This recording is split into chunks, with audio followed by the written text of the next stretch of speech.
अल्हम्दुलिल्लाह नहमदुहु व नस्तईनुहु व नस्तगफिरुहु व नु'मिनु बिही व नतवक्कलु अलैहि व नऊज़ु बिल्लाहि मिन शुरूरि अनफुसिना व मिन सय्यिआति अमालिना व नऊज़ु बिल्लाहि मिन शुरूरि अनफुसिना व मिन सय्यिआति अमालिना वनऊज़ु बिल्लाहि मिन शुरूरि अनफुसिना व मिन सय्यिआति अमालिना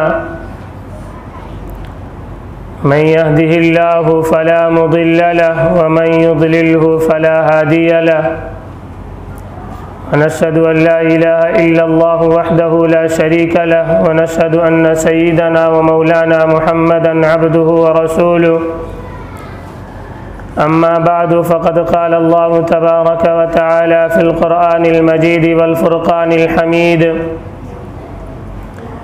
वमन अज़लमु मिम्मन मनअ मसाजिदल्लाहि अन युज़करा फ़ीहा इस्मुहु व सअा फ़ी ख़राबिहा व क़ाल अन्नबिय्यु सल्लल्लाहु अलैहि वसल्लम मन बना लिल्लाहि मस्जिदा बनल्लाहु लहु बैतन फिल जन्नह।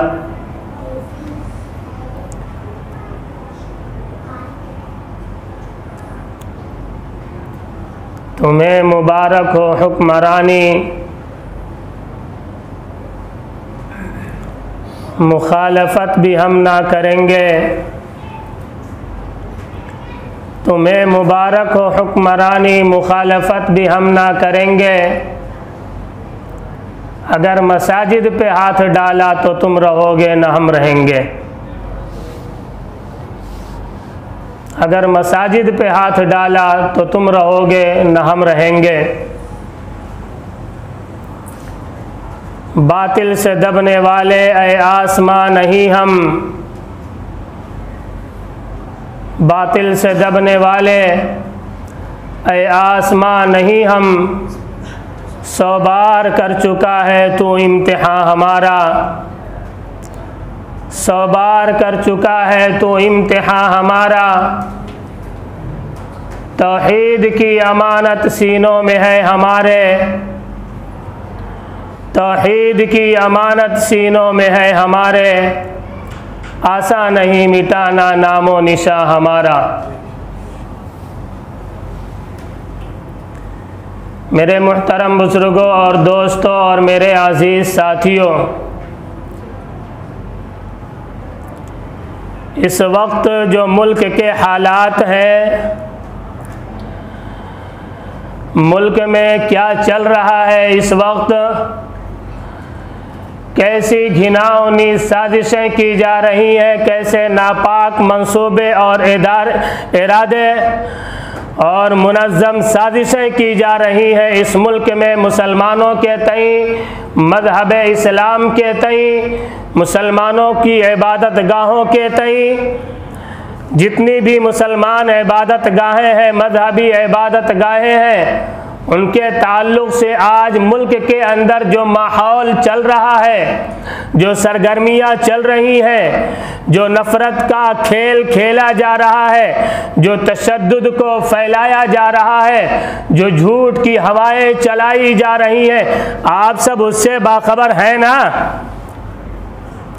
क्या चल रहा है मैं आपसे सवाल करूँगा, फिर मैं अपनी बात आगे बढ़ाऊँगा, क्योंकि मुझे आपसे सवाल करके मुझे पहले ये मालूम करना है कि हमारा और आपका ज़मीर बेदार है कि नहीं, हमारा और आपका ईमान, ईमानी गैरत और हमारी इस्लामी हमीयत ये बेदार है कि नहीं।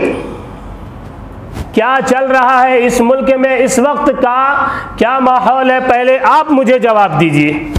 क्या चल रहा है बतलाइए भाई। इस वक्त सारे न्यूज़ चैनलों पर, सारे न्यूज़ चैनलों पर, सारे अखबारात में क्या खबर है जो फ्रंट पे आ रही है, बताइए। जब भी मैं अपनी बात आगे बढ़ाऊंगा, क्या चल रहा है? ज्ञान वापी मस्जिद, मथुरा की ईदगाह, जामा मस्जिद, काशी, ये सब चल रहा है। है ना, हालात से बाखबर सोए हुए तो नहीं है ना, है?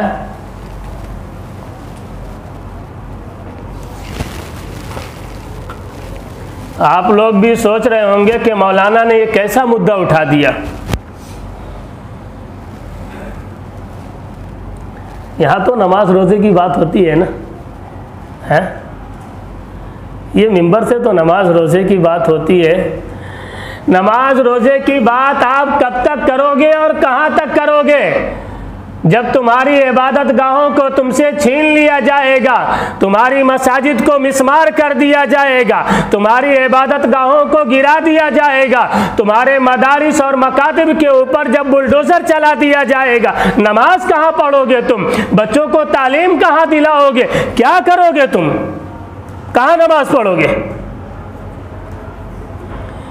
इसलिए सबसे ज़्यादा ज़रूरी इस वक्त मुल्क के हालात से बाखबर होना है और उसके लिए हमें क्या लाए अमल तैयार करना है, उसके लिए हमें क्या करना है, कौन से इक़दामात करना है, कौन सा हमारा अपना रद्द अमल होना चाहिए, क्या हम उसके लिए कर सकते हैं, कौन सी कुर्बानी हम दे सकते हैं। माल की कुर्बानी देने की ज़रूरत पड़ी अगर तो हम उसके लिए भी तैयार रहें, जान की कुर्बानी देने की अगर ज़रूरत पड़े तो हम उसके लिए भी तैयार रहें। तन मन धन की बाजी लगाने के लिए आपको तैयार होना पड़ेगा, वरना इस हिंदुस्तान में तुम्हारे वजूद को अब बहुत ज़्यादा दिनों तक बाकी रखने के लिए उनके इरादे नहीं है। अलल ऐलान वीडियो वो बना रहे हैं, अलल ऐलान वो बबागे दौल कह रहे हैं कि हम इस हिंदुस्तान को हिंदू राष्ट्र बना करके रहेंगे। नहीं देखा आप लोगों ने वीडियो? नहीं देखा आप लोगों ने? एक दो नहीं, हजारों ऐसे यूट्यूब पर, फेसबुक पर वीडियो आपको मिल जाएंगे जहां पर वो अलल ऐलान ये कह रहे हैं कि हम इस हिंदुस्तान को हिंदू राष्ट्र बना करके ही रहेंगे। मैं ये कहता हूँ कि 70 साल से ये हिंदुस्तान जमहूरी मुल्क रहा है, ये हिंदुस्तान जमहूरी मुल्क है फिलहाल और इंशाअल्लाह रहेगा। तुम्हारे ख्वाबों को हम कभी शर्मिंदा ताबीर नहीं होने देंगे, तुम्हारे ख्वाबों को हम कभी शर्मिंदा ताबीर नहीं होने देंगे। हम मुसलमान ये गयूर कौम है, हम गैरतमंद लोग हैं। ये और बात है कि अभी हमारा ज़मीर सोया हुआ है, लेकिन जब बेदार होगा ना तो इसी हिंदुस्तान में जब मुसलमानों को मजबूर कर दिया गया, जब इस हिंदुस्तान में मुसलमानों पर गोरे अंग्रेजों ने जब मजालिम ढाने शुरू किए, मुसलमानों की इबादत गाहों को निशाना बनाया, कुरान के नुस्खों को जलाया गया, तो फिर मुसलमान खामोश नहीं बैठा। तहरीक आज़ादी मुसलमानों ने चलाई, खून की कुर्बानियाँ इस हिंदुस्तान में मुसलमानों ने दी, और जब तक इस हिंदुस्तान को गोरे अंग्रेजों से आज़ाद नहीं करा लिया तब तक मुसलमान चैन से नहीं बैठा। तारीख इस बात की गवाह है, जब मुसलमानों पर मजालिम की इंतहा हो गई तो मुसलमान मैदान में आए और गोरे अंग्रेजों से इस हिंदुस्तान को आज़ाद कराया। आज अगर ये गोरे अंग्रेजों की काली औलाद, ये काले अंग्रेज अगर आज मुसलमानों को जुल्म सितम का निशाना बना रहे हैं, उनकी इबादत गाहों को मिस्मार करने की साजिशें कर रहे हैं और ज्ञानवापी मस्जिद को ये मंदिर का नाम दे रहे हैं, तो ये बात याद रखें, मुसलमान इसको हरगिज बर्दाश्त नहीं करेगा। कान खोल करके सुन ले, सारी सियासती जमातें और इख्तिदार में बैठी हुई ताकतें और जितनी भी हिंदू तहजीबें हैं और जितनी भी हिंदू तंजीमें हैं, वो सब कान खोल करके सुन लें कि मुसलमान अमन सलामती चाहता है, मुसलमान अमन सलामती चाहता है इस मुल्क में, सुलह और आस्ती चाहता है इस मुल्क में। लेकिन जब मुसलमानों को छेड़ा जाएगा, उनके ऊपर मजालिम ढाए जाएंगे, उनकी इबादत गाहों पर नाजायज कब्जे किए जाएंगे, तो फिर ये मुसलमान खामोश नहीं बैठेगा। और ये मुसलमान वही नारा लगाएगा जो नारा हजरत खब्बाब ने अबू जहल के सामने लगाया था।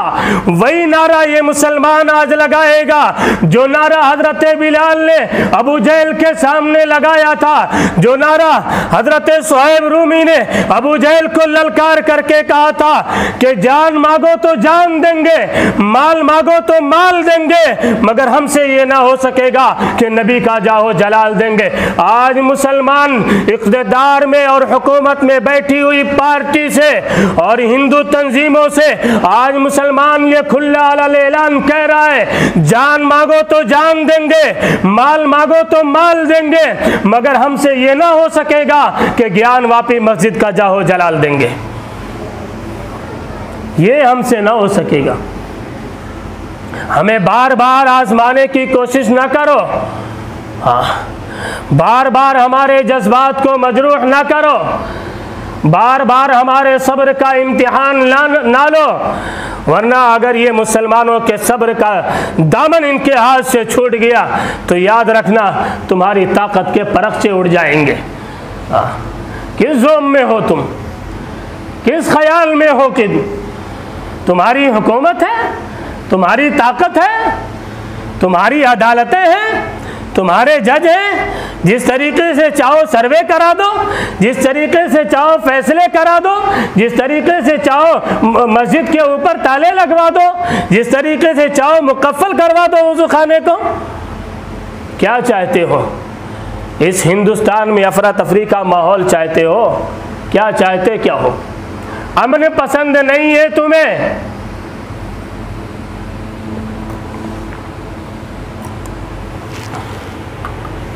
अगर यही चलता रहा इस हिंदुस्तान में तो वो दिन दूर नहीं है, वो दिन दूर नहीं है जो हालत आज श्रीलंका की हुई है, जो हालत आज आप लोगों को मालूम है। आप मुझे ऐसा देख रहे हैं कि मुझे ऐसा महसूस हो रहा है कि मैं बहुत सर से ऊपर की बातें कर रहा हूँ।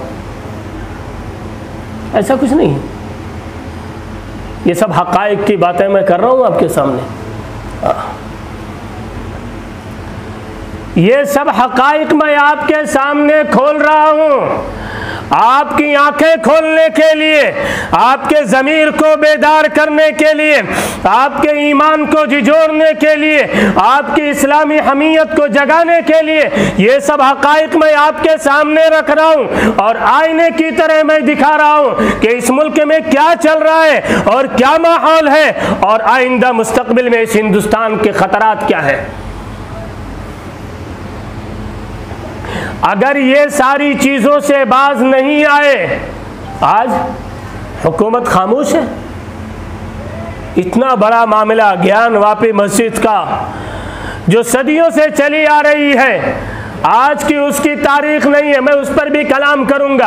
अभी ज्ञान वापी मस्जिद की तारीख क्या है उसको भी मैं आपको बताऊंगा। ये आज की कोई मस्जिद नहीं है, इतना बड़ा मामला हुआ, ज़बरदस्ती सर्वे कराया गया, जबकि ये कानून की खिलाफ वर्जी है।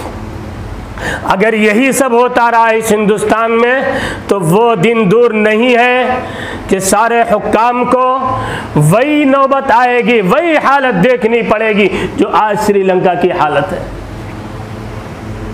महंगाई आसमान को है, बेरोजगारी आसमान की बुलंदियों को छू रही है, निज़ाम सेहत कोई नहीं, निज़ाम तालीम कोई नहीं, भुखमरी आम हो चुकी है, बेसरो सामानी का आलम है, लोग खुदकशियां कर रहे हैं, किसान अपनी जानें दे रहे हैं। ये सारे मुद्दे नहीं है तुम्हारे लिए,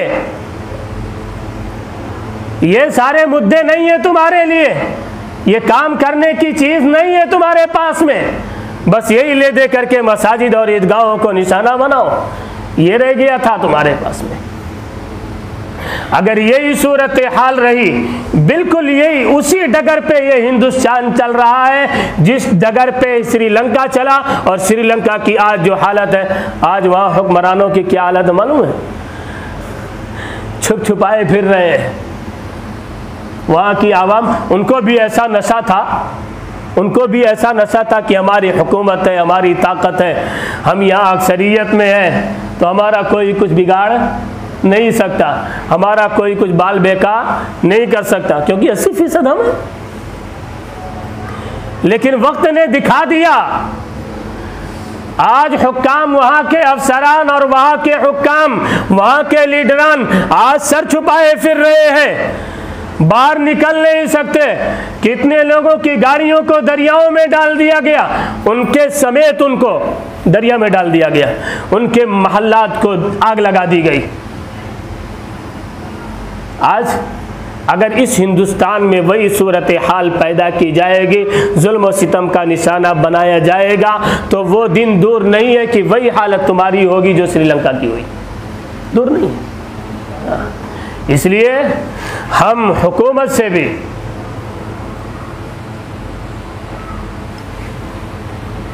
अपोजिशन पार्टियों से भी और हिंदू तंजीमों से भी हम ये साफ तौर पर कहना चाहते हैं, हम ये खुला कहना चाहते हैं कि अब ये गंदी सियासत बंद करो, ये नफरत की सियासत बंद करो। अमन सलामती के साथ में जिस तरीके से इस हिंदुस्तान में गंगा जमुनी तहजीब के साथ में हिंदू मुसलमान साथ में उठते बैठते खाते पीते सोते इस हिंदुस्तान में आज तक रहते आए, वही तहजीब इस हिंदुस्तान को जेब देती है। दूसरी तहजीब लाने की कोशिश न करो। एक बात और मैं आपको बताऊं, इतना बड़ा मामला ज्ञान वापी मस्जिद का उठाया गया,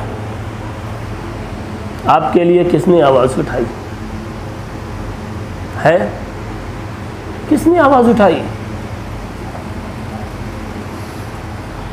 अफसोस की बात नहीं है, रोने का मकाम नहीं है, मेरे रब के सामने जाना नहीं है,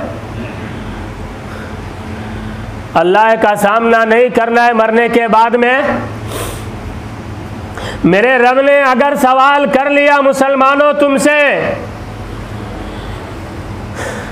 मेरे रब ने अगर तुमसे क़यामत के दिन में सवाल कर लिया कि मैंने तुम्हें मालो दौलत अता कर रखी थी, मैंने तुम्हारे बाजुओं में ताकत अता कर रखी थी, मैंने तुम्हें ईमान की दौलत अता कर रखी थी, सारे ऐशो आराम के असबाब मैंने तुम्हारे लिए मुहैया करा दिए थे, सारी ताकतें तुम्हारे पास में थी, तुमने ज्ञान वापी मस्जिद के मामले में तुमने मेरे लिए क्या कुर्बानियाँ दी थी? क्या हम जवाब देंगे अल्लाह के सामने?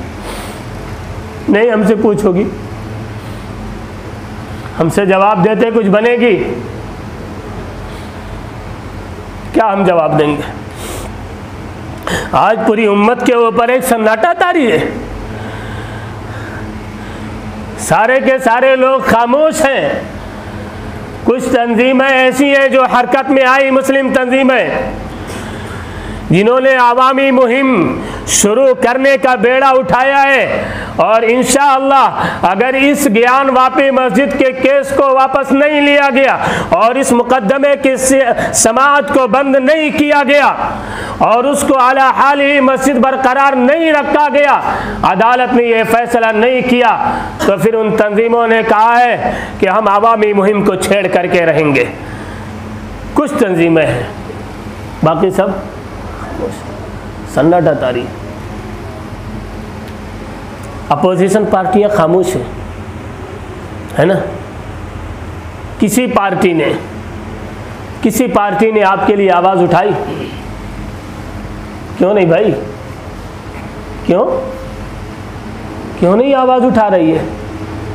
अरे आपके वोट तो माशाअल्लाह, आप तो उनकी गोद में जाके बैठते हो ना, है? कांग्रेस की गोद में बैठने के लिए आप जो आगे आगे बढ़ते हो, शिवसेना की गोद में आप जाकर के बैठते हो, अनफला की गोद में जाकर के आप बैठते हो, फला के तलबे आप चाटते हो, आप उनको अपना खैरख्वाह समझते हो? आप क्या समझते हो? आप उनको खैरख्वाह समझते हो अपना, और मसीहा तुमने उनको समझ रखा है। जाओ अब उनसे कहो ज्ञान वापी मस्जिद का मामला हमारे लिए हल कराओ। अब है कोई पार्टी जिसके तलवे आज तक हम चाटते आए हैं, जिनकी गोद में आज तक हम बैठते आए हैं? है कोई पार्टी जो आज मुसलमानों के लिए आवाज उठाए, जो आज मुसलमानों के इस मुद्दे को हल करके दिखाए? है कोई पार्टी? क्यों साफ सूख गया सबको? वोट लेने के लिए तो बराबर मुसलमानों के पास में आते हैं। आज जब मुसलमानों की मजहबी इबादत गाह का मामला आया तो सब पर सन्नाटा तारी हो गया।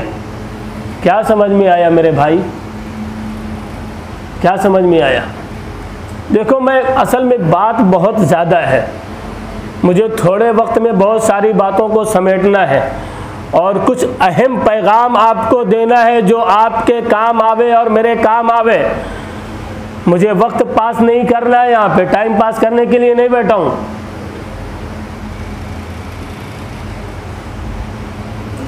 इतनी सारी सियासी जमातों का आपने साथ दिया, सबकी गोद में आप बैठे, सबके तलवे आप चाटते रहे, लेकिन एक भी जमात ने आपका साथ नहीं दिया और न देगी तुम्हारा साथ।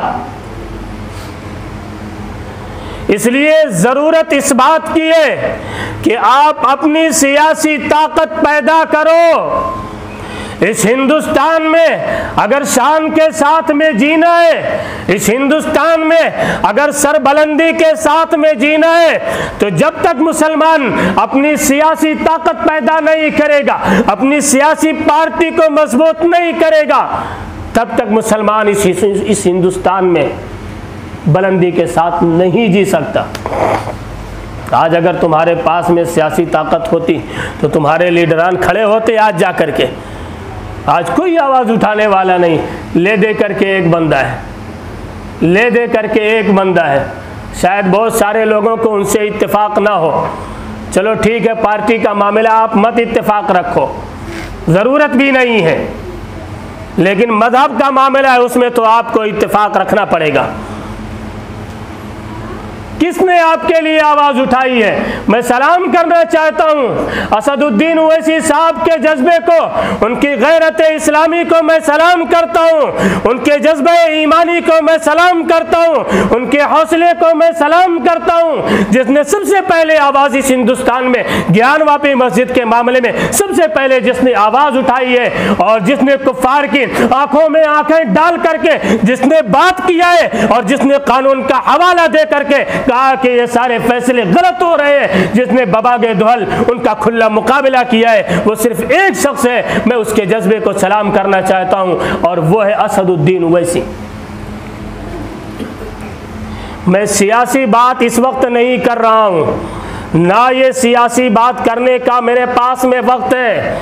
मैं आपको आईना दिखा रहा हूं कि इस मुल्क में क्या चल रहा है, आपका हमदर्द कौन है, आपका खैर ख्वाह कौन है, आपके लिए आवाज कौन उठा रहा है, आपके हुकूक की बात कौन कर रहा है, आपके होने वाले मजहबी मकामात पर हमले को रोकने की कोशिशें कौन कर रहा है, तन मन धन की बाजी कौन लगा रहा है, इनको फार से मुकाबला कौन कर रहा है, उनकी आंखों में आंखें डाल करके बात कौन करता है, दो टोक जवाब उनको कौन देता है, ये आपको देखना पड़ेगा।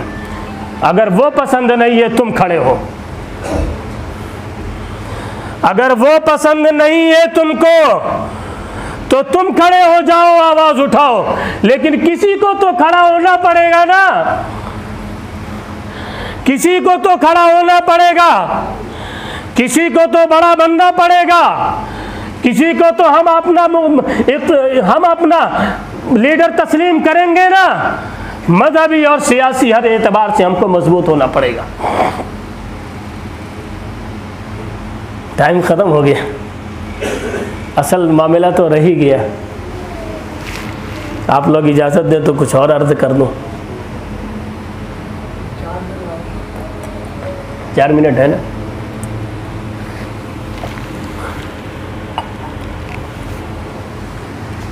चार मिनट में क्या होगा अभी? खैर बस 4 मिनट कुछ बोल ही देता हूँ। इंशाल्लाह आइंदा जुमा को फिर इसको मैं आगे बढ़ाऊँगा, इसको मैं आगे बढ़ाऊँगा। मुसलमान अब हर एतबार से अपने आप को तैयार रखे। हर एतबार से अपने आप को मजबूत बनाए, अपनी औलादों को मजबूत बनाए। अल्लाह के रसूल सल्लल्लाहु अलैहि वसल्लम ने, देखो मैं बहुत दूर की बात आपसे कर रहा हूँ, मैं मुस्तकबिल की बात आपसे कर रहा हूँ।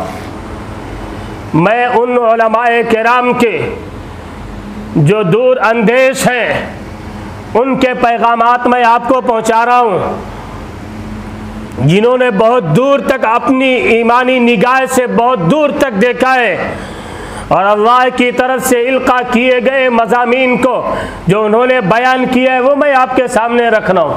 इस वक्त मुसलमानों को सबसे ज़्यादा ज़रूरी ये है कि ताकतवर अपनी औलादों को ताकतवर बनाए। क्या करें? ताकतवर बनाए। अल्लाह के रसूल सल्लल्लाहु अलैहि वसल्लम ने फरमाया, अल-मुअमिनुल क़विय्यु खैरुम मिनल मुअमिनिद दईफ़। ताकतवर मुसलमान, ताकतवर मुसलमान ये कमज़ोर मुसलमान से हज़ार हा दर्जे बेहतर है। क्या फरमाया? ताकतवर मुसलमान ये कमज़ोर मुसलमान से हज़ार दर्जे बेहतर है। इसलिए अपनी औलादों को हम ताकतवर बनाएं, अपनी सफ़ों में हम इत्तेहाद पैदा करें। ये चंद चीज़ें मैं आपको बता रहा हूँ। अपनी सफ़ों में इत्तेहाद पैदा करें। वो सुन्नी है, ये शिया है, ये देवबंदी है, वो बरेली है, वो आले हदीस है, वो गैर मुक़ल्लिद है। अब ये सब बंद करो। सबसे पहले हम मुसलमान हैं, बाद में हम देवबंदी, बाद में हम बरेली, बाद में हम शिया सुन्नी, बाद में हम हैं, लेकिन सबसे पहले हम मुसलमान हैं ना। लिहाजा ईमान की बुनियाद पर हम एक हो जाएं, भाईचारगी को पैदा करें, अपने सफ़ों में इत्तिहाद को पैदा करें, हम एक प्लेटफॉर्म पर आएँ। वातसिमू बिहब्लिल्लाहि जमीअन वला तफर्रकू। अल्लाह की रस्सी को मजबूती से हम थाम लें। अगर हमारी सफ़ों में इत्तेहाद पैदा हो गया, हम शिया सुन्नी बरेलवी देवबंदी के इख्तिलाफ को हमने बालाए ताक रख दिया, हम एक सफ़ में आकर के खड़े हो गए, तो बातिल ताकतों की ये मजाल नहीं है कि हमारी आँखें से आँखें लड़ा सके वो। ये बात आप याद रखिएगा।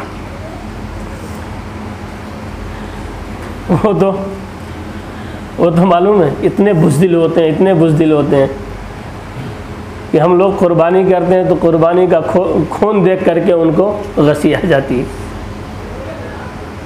इतने बुज़दिल होते हैं वो। तो वो क्या हमारा सामना करेंगे? वो जिनको जानवर का खून देख करके गसी तारी हो जाए, जो बेहोश हो जाए, जो कौम पेशाब पीने वाली कौम, वो कौम मुसलमानों से सामना कर ले, हो ही नहीं सकता। इसलिए ज़रूरत इस बात की है मुसलमान अपनी सफ़ में इत्तिहाद पैदा करे। हो गया टाइम ना? मैं इस बात को इंशाल्लाह आइंदा जुमा को आगे बढ़ाऊंगा। देखो बहुत सारी बातें रहेगी। अभी ज्ञानवापी मस्जिद की तारीख़ क्या है, इसमें जो झूठ बोला जा रहा है, मीडिया जो झूठ फैला रही है, उसको मैं भी अगले जुमा में इंशाल्लाह बेनकाब करूँगा। ज्ञानवापी मस्जिद की तारीख़ क्या है, उसके हक़ाइक़ क्या है, क्या मंदिर को तोड़ करके मस्जिद बनाई गई, ऐसा मामला है? वो मस्जिद कब से है, क्या उसकी तारीख़ है, वो सब इंशाल्लाह आइंदा जुमा को मैं आपके सामने रखूँगा। अल्लाह तबारक व तआला हम सब को कहने सुनने से ज़्यादा अमल की तौफ़ीक़ अता फ़रमाए। जिन हज़रात ने सुन्नतें नहीं पढ़ी वो सुन्नतें पढ़ लें।